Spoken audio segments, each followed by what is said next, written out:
Red Bull are rapid and Aston Martin aren't. So what's the difference? The cars really aren't that different. They both have the same components, but with some small differences that make enormous gains on the track. So let's go over them and see what the top teams are doing that the lower teams aren't. We took the fastest car this year, the Red Bull, and the slowest, Aston Martin, and analysed their approaches to find out what makes that crucial difference. But why did we pick them? And I think very few people would argue with me. The best car out there at the moment is the Red Bull with its Red Bull powertrains, Honda power unit in the back. I think that's the one that's been the most consistent, most reliable, maybe not the quickest over a single lap, but certainly in race performance, and really that's where it counts. The Red Bull is easy to decide on, but are we being a bit harsh on the Aston? Worst car's quite difficult because again, it's very circuit dependent, and as we've gone through the season, the car that we would pick would vary. Maybe early in the season we could have picked the Williams. There's lots of times we could pick the Haas, but I think perhaps the car that has disappointed the most and has, seemed to trail in qualifying, trail in the races, have reliability issues, the car that really kind of struggled the most, I would say, is the Aston Martin. But before we get into these two cars, what makes an F1 car fast in the first place? Fundamentally, it's about getting every aspect of that team together. So we're not talking about just the car. We've got the design team, the race engineers, all the other management, everything has to come together. But fundamentally, when you're looking at the aspects that make a car go really well around the circuit, it breaks down to just a few things. Fundamentally, you're talking about tyres. Tyres are the one thing that's in contact with the track. To get the tyres working to their absolute maximum, you've got to have good aero and you've got to have good suspension. And both the aero and the suspension need to work in conjunction with each other so that you're getting high-speed corner performance as well as low-speed performance. But as I say, it's all about synergies. You've got to get the aero working with the suspension. You've still got to get everything else right. The car's got to be on the minimum weight. You've got to have a good power unit.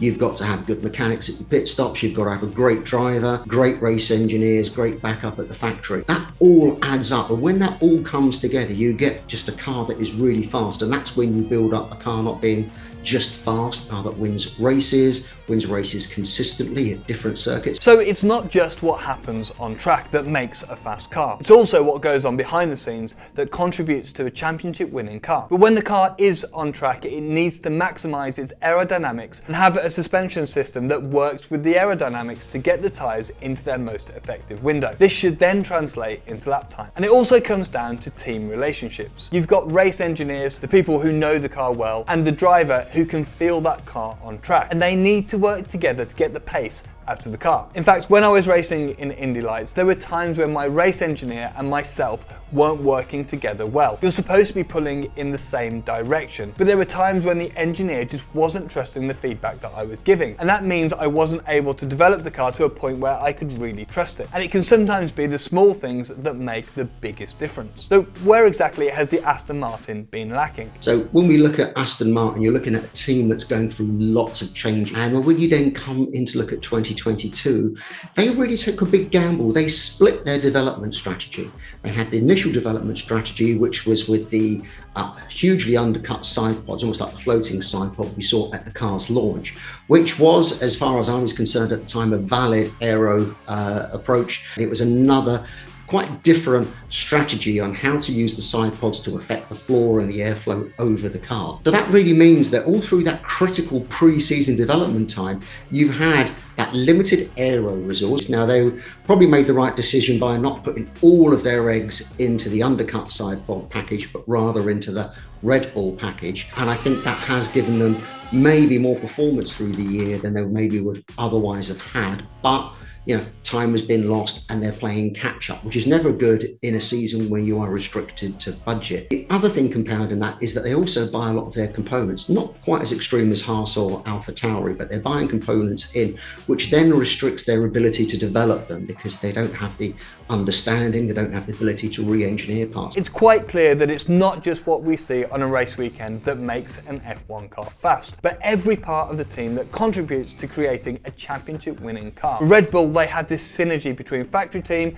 race team and driver that has been built up over many years, which has helped them to get on top of this regulation change and steal a march on their rivals. It can be seen in Aston Martin and other teams lower down on the grid, such as Williams, that ownership changes and changes in philosophy can hinder the development of a car. But how does this manifest itself on the car? How are the differences seen physically? So let's get into the details of the Red Bull and the Aston Martin to find the differences in the two designs and figure out where it's been going so right and so wrong. The front wing is an area where differences in philosophy are most noticeable. Aston Martin have come up with quite a distinctive design for the front of their car. The front wing is significantly higher than pretty much the rest of the field. The idea of a high wing is to promote airflow underneath it to direct that air to the underfloor, where most of the downforce is generated. However, this may have stunted Aston Martin's development, and here is Scarbs to explain a bit more. The Aston Martin is different in lots of ways to its competitor, despite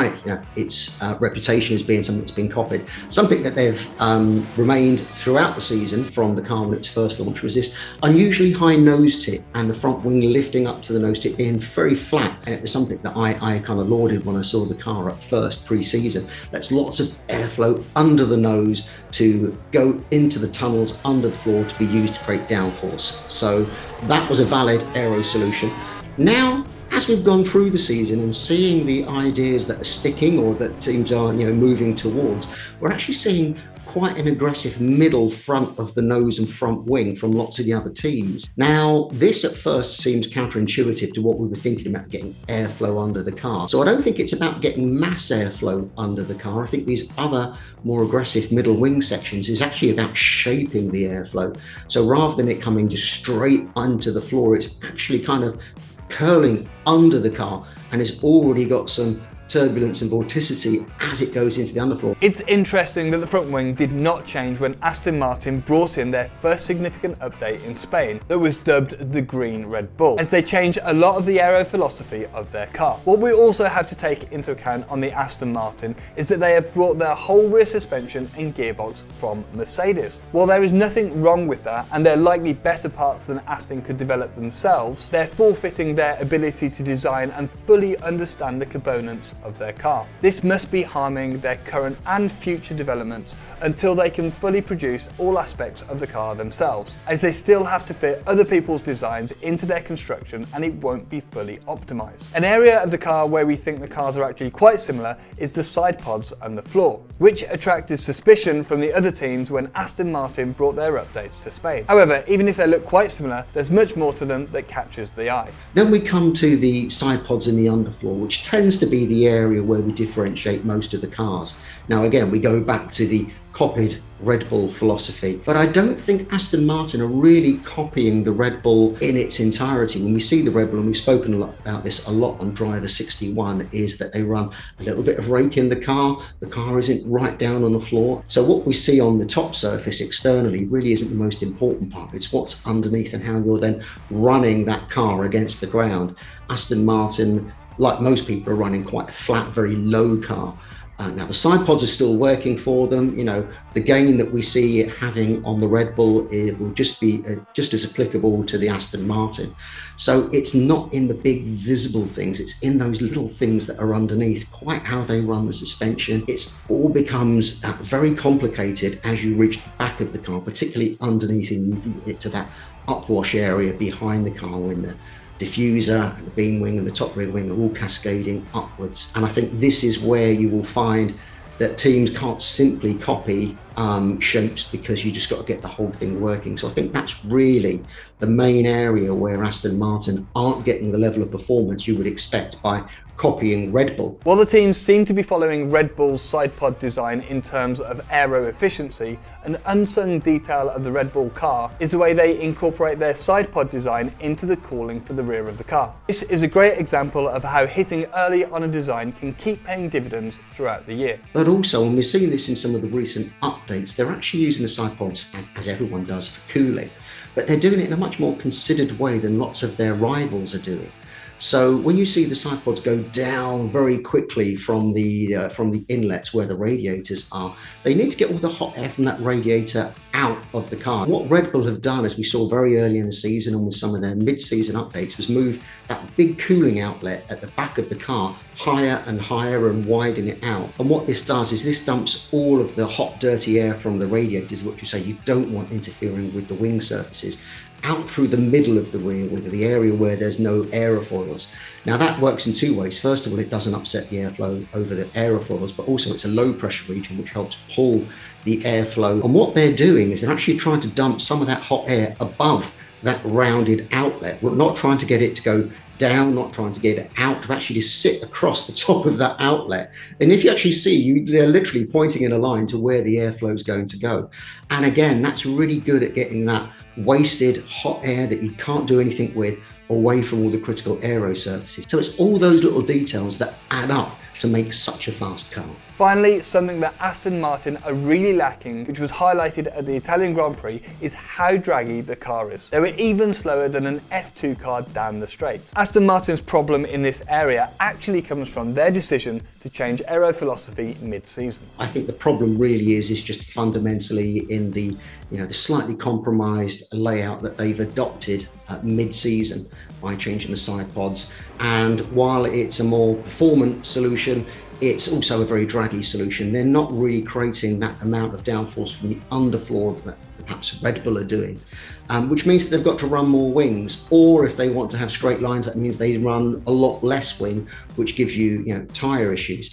So they're really kind of caught in that difficult situation where the car isn't good enough that you can compromise willingly on downforce versus drag. We've spoken before about Red Bull's straight line speed on this channel, so go check out our video on this to find out all the details. Thanks for watching, please subscribe, and I'll catch you in the next one.